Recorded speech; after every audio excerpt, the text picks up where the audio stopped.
हमने अब तक देखा कि ब्लैक होल कैसे बनते हैं, उनकी उत्पत्ति कैसे और किस प्रकार होती है, और अगर कोई चीज़ उनमें समा जाए तो वो चीज़ किस प्रकार से उनमें से गायब हो जाती है।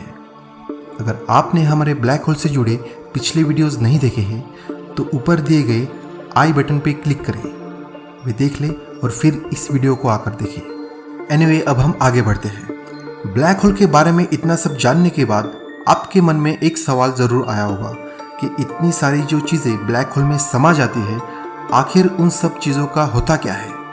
वो ऐसे अचानक कहाँ गायब हो जाती है? क्या हम उन सारी चीज़ों को कभी वापस ला सकते हैं या फिर वो कुछ अलग ही बनकर बाहर आती है?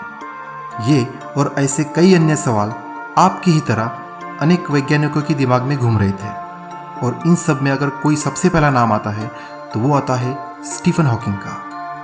आज हम जानेंगे कि स्टीफन हॉकिंग और अन्य वैज्ञानिकों ने किस प्रकार इस सवाल का जवाब खोज निकाला और इस पर काम किया।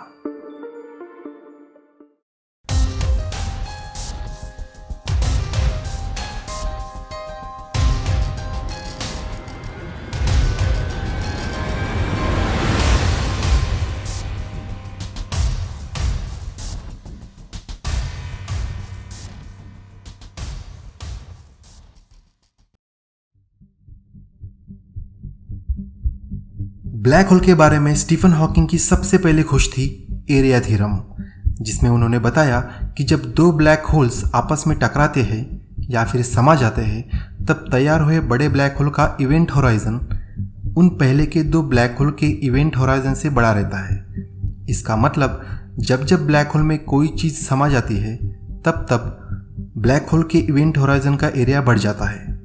उनके इसी थ्योरी का सबूत सितंबर 2015 को मिला, जहां लाइगो यानी laser interferometer gravitational wave observatory ने दो ब्लैक होल के टकराने की ग्रेविटेशनल वेव्स डिटेक्ट की, जहां हम उन वेव्स के मास और एंगुलर मोमेंटम की सहायता से ब्लैक होल का इवेंट होराइजन का एरिया जान पाए।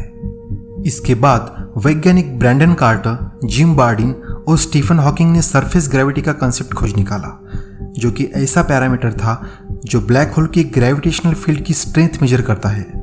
उससे हमें पता चला कि ब्लैक होल की सरफेस ग्रेविटी उसके टेम्परेचर के प्रोपोर्शन में रहती है, जो कि हमारे क्लासिकल फिजिक्स के कंसेप्ट एंट्रोपी से मेल खाती है। फिर 1972 में प्रिंसटन यूनिवर्सिटी के एक छात्र जैकोब बेकेनस्टीन ने बताया कि जब ब्लैक होल में कोई चीज़ चली जाती है तब उसके बाद वो सारी चीज़ें एक स्टेशनरी स्टेट में आ जाती है, जिसके सिर्फ 3 पैरामीटर्स हमें पता चल पाते हैं।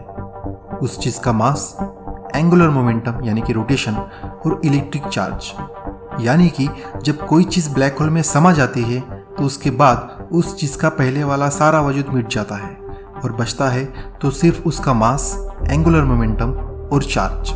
फिर वो चीज़ चाहे कोई स्टार हो, कोई मैटर हो या एंटी मैटर हो, वो चीज़ बाद में पहले जैसी नहीं रहती और ना ही दिखाई देती है। जैसा कि वैज्ञानिक जॉन व्हीलर ने कहा था कि black hole have no hair. इसका मतलब कि बाहर का कोई भी इंसान ब्लैक होल के अंदर क्या है इसके बारे में बता नहीं सकता, बजाय सिर्फ उन 3 पैरामीटर्स के। लेकिन अगर ये सारी चीज़ें ब्लैक होल में चली जाती है तो इनका कोई ना कोई मिनिमम टेम्परेचर तो ज़रूर होना चाहिए था, और उसी टेम्परेचर से वो ब्लैक होल किसी हॉट मेटल की तरह दिखना चाहिए था। लेकिन जैसा कि हम जानते हैं कि ब्लैक होल कुछ भी इमिट नहीं करता, नॉट इवन लाइट। इसी फिनोमेना को इंफॉर्मेशन पैराडॉक्स कहा जाता है।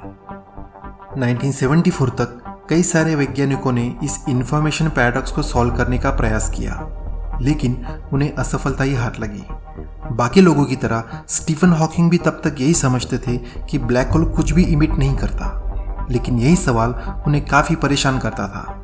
लेकिन काफ़ी सारी रिसर्च, मैथमेटिकल कैलकुलेशंस और क्वांटम मैकेनिक्स की सहायता से उन्होंने फिर एक खोज निकाला कि ब्लैक होल का भी एक आम बॉडी की तरह थर्मल स्पेक्ट्रम होता है, जो पार्टिकल्स और रेडिएशंस क्रिएट और इमिट करता है। इसी फिनोमेना को नाम दिया गया हॉकिंस रेडिएशन।